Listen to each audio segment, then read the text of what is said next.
আসসালামু আলাইকুম। আপনাদেরকে দেখাইতেছি আজকে দেখাইতে আসছি কুয়েতের দিনার। পৃথিবীর সবচেয়ে দামি টাকা হলো কুয়েতের দিনার। 1 টাকা আজকের রেটে হয়তো আমি ভিডিওটা আপলোড করতে 2-1 দিন এদিক বা কিছুদিন এদিক সেদিক হইতে পারে, তবে আজকে যে রেট হলো 386 টাকা 475 পয়সা। তো ধরেন 400, এই দেশে কুয়েতের 1000 পয়সা 1 টাকা, যেহেতু আমাদের দেশে 1 টাকা বলে, কুয়েতে দিনার বলে। 1 দিনার, এই যেমন এটা হলো 1 দিনার। হ্যাঁ, এই দিনারটা একটা দিনার, 1 দিনারে বাংলাদেশের প্রায় 400 টাকার কাছাকাছি।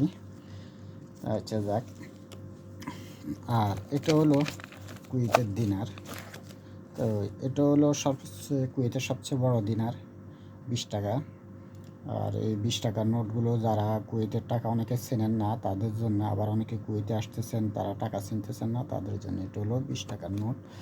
এখানে আর লেখা থাকে 20 টাকা ইংলিশে, আর পাশাপাশি আরবিতে লেখা থাকে 20 টাকা। এই কুয়েতি দিনার এটা হলো 20 টাকা। আর পাশাপাশি আছে 20 টাকার পরে উপরে আর কোনো নোট নাই। আর 20 টাকার পরের নোট হলো আপনার 10 টাকার নোট। এই হলো 10 টাকার নোট। ইগল ফাঁকি আছে 10 টাকা, দেখেন এই যে এখানে আর ইংলিশে লেখা আছে, আর পাশাপাশি এখানেও লেখা আছে, এখানে আরবিতে লেখা আছে 10 টাকার নোট। একটু 10 টাকা লেখা আছে, আর এখানে দেখেন 10 টাকা লেখা আছে আরবিতে, আর ওই সাইডে ইংলিশে। যাক, এরপরে আর 10 টাকার পরে আর আপাতত কোনো নোট, মানে এই 20 টাকার আর 10 টাকার মাঝামাঝি আর কোনো নোট নাই। এরপরে যায় 5 টাকার নোট। এরপরে যায় 5 টাকার নোট। আর এটা হলো যায় আপনার 5 টাকার নোট। আর এক সাইডে এখানে আরবিতে লেখা থাকবে 5 টাকা, পাশাপাশি ইংলিশে লেখা থাকবে, আর অপর পাশে 5 টাকা লেখা থাকবে। এই কালারের নোটগুলো অত্যন্ত সৌন্দর্যের নোটগুলো, কুয়েতের নোট অনেক সৌন্দর্য। আর অপর সাইডে এখানে আরবিতে লেখা থাকবে 5 টাকা, আর এখানে আপনার লেখা থাকবে আপনার এই 5 টাকা, ইংলিশে লেখা থাকবে 5 টাকা, আর এখানে আরবিতে লেখা থাকবে 5 টাকা। এই গেল আপনাদের এইটা। আর এরপরে 5 টাকার পরে আর ছোটো কোনো নোট নাই, সরাসরি 1 টাকাতে।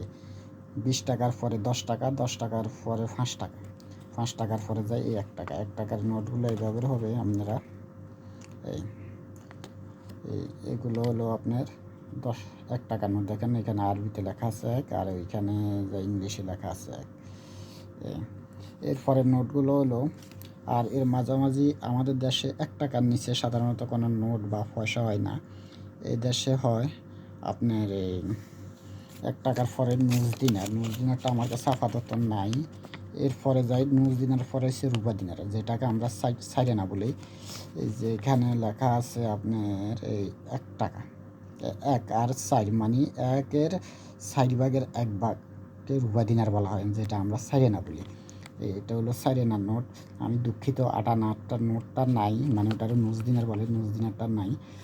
আপনারা দেখেন এখানে ইংলিশে লেখা পাইবেন, মানে প্রথমে 1, ঠিক আছে, এরপরে 1/3 এটা, ঠিক আছে। এইখানে লেখা আছে দেখেন এই 1/4 1/4